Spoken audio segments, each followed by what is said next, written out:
The Senate chamber was thick with whispers that day. The marble floors of Pompey's theater gleamed in the pale Roman light, and above, the air felt heavy, charged with something unspoken. Outside, the city bustled as always, merchants shouting, soldiers clashing shields and drills, slaves rushing errands. But inside, Rome was about to bleed. For on this day, March 15th, 44 BCE, the Ides of March, Rome would lose its most powerful man. Gaius Julius Caesar, conqueror of Gaul, master of armies, dictator for life, would step into the Senate and never walk out again. The story is well known, or so we think. A circle of senators, led by Brutus and Cassius, drew their daggers and plunged them into Caesar's body. Some say 23 wounds marked him when he finally fell at the base of Pompey's statue. But beneath the blood, beneath the cries, beneath the legend of Et Brute, lies a darker, hidden plot. Because Caesar was not just murdered out of sudden rage. His death was planned, woven in whispers, sharpened over months, perhaps even years. And the truth is, his killers were not the only ones who wanted him gone. But let's start earlier, when the first cracks began to form. Caesar had risen higher than any Roman dared to dream. His conquest of Gaul had filled Rome with gold, slaves, and glory. His legions adored him. They would march into the abyss at a mere wave of his hand. He crossed the Rubicon in defiance of the Senate, igniting civil war. And when he defeated Pompey the Great, when he returned to Rome as its absolute master, many hailed him as a savior. But others saw a tyrant. The Roman Republic, for centuries, had prided itself on being ruled not by kings, but by laws. No single man could hold power forever. At least, that was the illusion. But Caesar shattered that. He wore the purple of kings, sat on gilded chairs, and even had coins minted with his face. Worst of all, in 44 BCE, he accepted the title Dictator Perpetuo, dictator for life.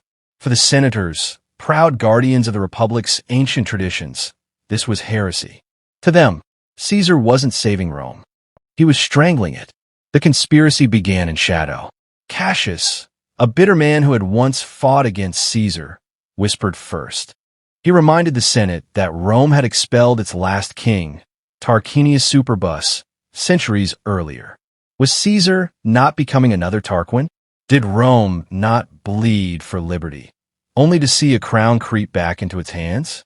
Then came Brutus. His name alone carried weight. The Brutus family was tied by legend to the expulsion of Rome's kings. To Brutus' ears, every whisper was heavier, every glance sharper. If Caesar became king, his family's legacy would be shamed forever. Cassius preyed on that weakness.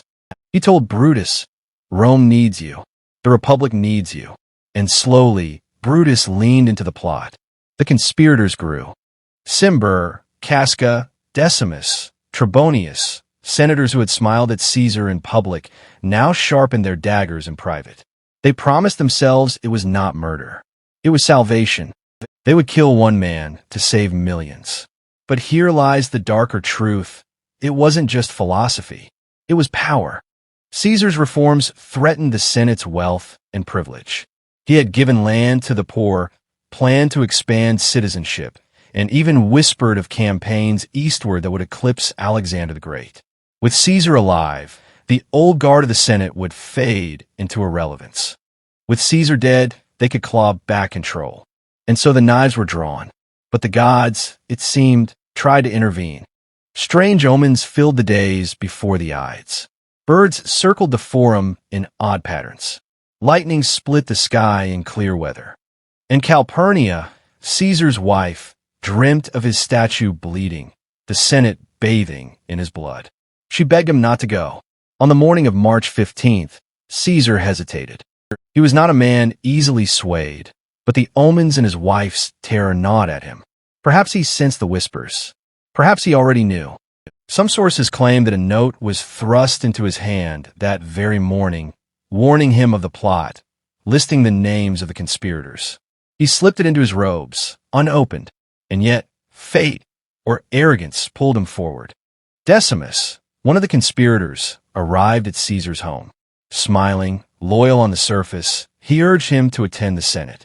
"The senators wait for you," he said. "If you do not come, they will think you mock them." Caesar relented. He stepped into his litter and let himself be carried through the streets. Crowds still cheered, calling him father of the nation. But in the shadows of Pompey's theater, daggers waited. The Senate chamber was no ordinary place. It was Pompey's theater, a cruel twist, for Pompey had once been Caesar's great rival, the man he defeated in civil war. Now, at the foot of Pompey's statue, history would balance the scales. As Caesar entered, the senators rose in respect. The conspirators pressed close, circling him like hounds around prey. Cimber approached with a petition, asking for his brother's pardon. Caesar waved it away. Cimber grabbed Caesar's toga, pulling it down from his shoulders. That was the signal. From every side, daggers flashed. Casca struck first, clumsy, grazing Caesar's neck. Caesar spun, seizing Casca's arm, crying out in shock. Then another blade pierced him, and another, and another. Senators he had trusted, men he had raised to power, now plunged their knives into his flesh. At last he saw Brutus, the man he loved like a son, the man he trusted above all others. Brutus raised his dagger. Their eyes met, and Caesar stopped resisting. Some say his last words were, "Et tu, Brute?" Others say he said nothing at all, only pulled his toga over his face to meet death with dignity. When it was done, Caesar lay at the base of Pompey's statue, blood pooling on marble, 23 wounds marking the body of Rome's greatest man. The senators stood frozen. The deed was done, but already whispers filled the air, whispers that this was not the end, but the beginning of something far worse. Because Rome without Caesar was not saved. It was about to descend into chaos. When the last dagger slipped free of Caesar's flesh, silence fell over the chamber. The conspirators stood trembling, their hands red, their hearts racing. They had done the unthinkable, slain the most powerful man Rome had ever known. Yet in that silence, a terrifying question spread between them. What now? Cassius raised his voice first. "We are saviors, not murderers. We have freed Rome from tyranny." Brutus echoed him, insisting that this was not assassination but justice, a sacrifice to restore the Republic. They expected cheers, praise, gratitude. They expected Rome to rally to their cause. But outside the Senate, the city did not rejoice. Word of Caesar's death spread like fire. Crowds flooded the forum, stunned, afraid, angry. Some cheered. The old noble families, the senators who hated Caesar's reforms, the men who longed for the power of the Republic restored. But far more wept, for to the common people, Caesar had not been a tyrant. He had been a savior. This was the hidden truth the conspirators had ignored. Caesar had given land to the poor. He had reduced debt. He had planned colonies for veterans, grain for the hungry, rights for those outside Rome. For the masses, Caesar was not a king to be feared, but a father to be loved. And now he was dead, bleeding on the marble floor. Already, the conspiracy was unraveling. The conspirators left the Senate, daggers still dripping. They expected the city to rise in support. Instead, they were met with uncertainty. People did not know whether to hail them or curse them. Many locked their doors. Shops shuttered. The city held its breath. Then came the funeral. Mark Antony, Caesar's loyal general, had stayed his hand during the murder. Some whispered he too had been marked for death that day, but escaped. Others claim Brutus himself protected him, believing Antony too useful to be struck down. But in sparing him, the conspirators sealed their fate. Antony took control of Caesar's body. He prepared the funeral, and when the day came, all of Rome gathered. Senators stood nervously in their togas. The conspirators tried to blend in, pretending all was normal. And then Antony rose to speak. He did not shout. He did not threaten. His voice was soft, sorrowful, heavy with grief. He called Caesar a father, a friend, the man who had brought peace to Rome. And then, with deliberate care, Antony lifted Caesar's will and read it aloud. In that will, Caesar left money to every citizen of Rome. He gave land to veterans. He thought of the people, even in death. And then Antony did something that turned the crowd from sorrow to fury. He held aloft Caesar's toga, torn and bloodstained, each hole marked by a dagger wound. He lifted it high for all to see. 23 wounds, 23 betrayals. He pointed to them, naming Brutus, Cassius, Casca, the killers, the liberators. And then Antony spoke words that would ignite Rome. You all loved him once. Why not grieve for him now? Here it was a Caesar. When comes such another? The crowd roared. Rage consumed them. They surged into the streets, hunting the conspirators, burning houses, seizing weapons. Rome was not saved. Rome was in chaos. The conspirators fled. Brutus and Cassius escaped east, raising armies. But the republic they had claimed to defend was already crumbling. In Caesar's place rose a new alliance. Antony, Octavian, and Lepidus, forming the Second Triumvirate. And these men had only one goal: revenge. Civil war erupted. Brother against brother. Roman against Roman. The assassins who called themselves liberators now became fugitives. At the Battle of Philippi in 42 BCE, Brutus and Cassius faced Antony and Octavian. Twice the armies clashed. Twice the republic bled. And when the dust settled, Brutus and Cassius were dead by their own hands. The republic they fought to restore did not return. Instead, their act of liberation delivered Rome into the hands of a new master. Octavian, Caesar's adopted heir, would emerge victorious. He would take the name Augustus, the first emperor of Rome. The republic was gone forever. But behind all this blood, whispers of a deeper conspiracy survived. Some say Antony himself may have allowed the murder to happen, knowing Caesar's death would clear his path to power. Others claim Octavian, the frail young heir, too distant to strike with a dagger, had allies in the Senate whisper encouragement to the plotters, waiting for his moment to inherit Caesar's legacy. There were even darker rumors that some of the conspirators had been bribed, not by Romans, but by foreign gold. Caesar had spoken of campaigns eastward, of crushing Parthia, of surpassing Alexander, who stood to gain from his death but those beyond Rome's borders. The truth remains hidden. What we know for certain is this: the men who thought themselves saviors were instead midwives to empire. Their daggers did not protect the republic. They buried it. And when Caesar's blood flowed across Pompey's theater, it carried with it the last breath of Roman freedom.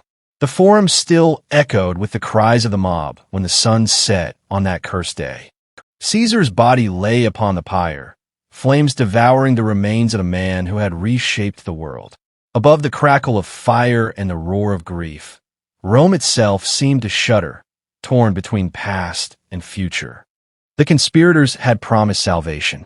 Instead, they had unleashed ruin. In the days that followed, the city became a furnace of rage. The conspirators, Brutus, Cassius, Decimus, and the rest, were now hunted men. They had believed their daggers would awaken Rome to freedom.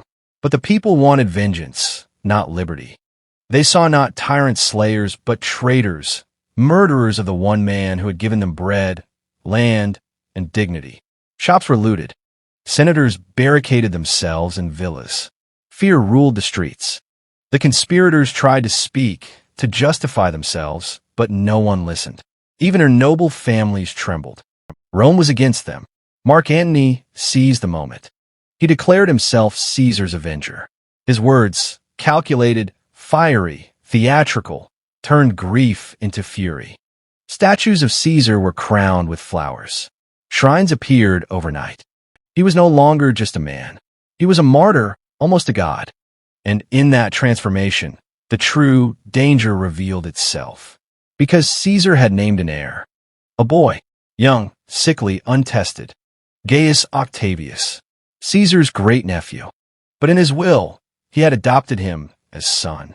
He was no longer Octavius. He was Caesar's son, heir to the name, heir to the power.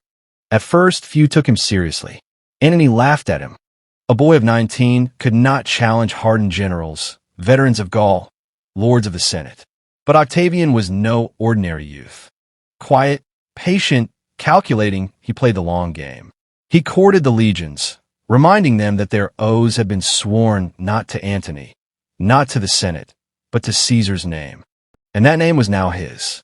Rome had two rising suns, Antony with his fire, Octavian with his cunning.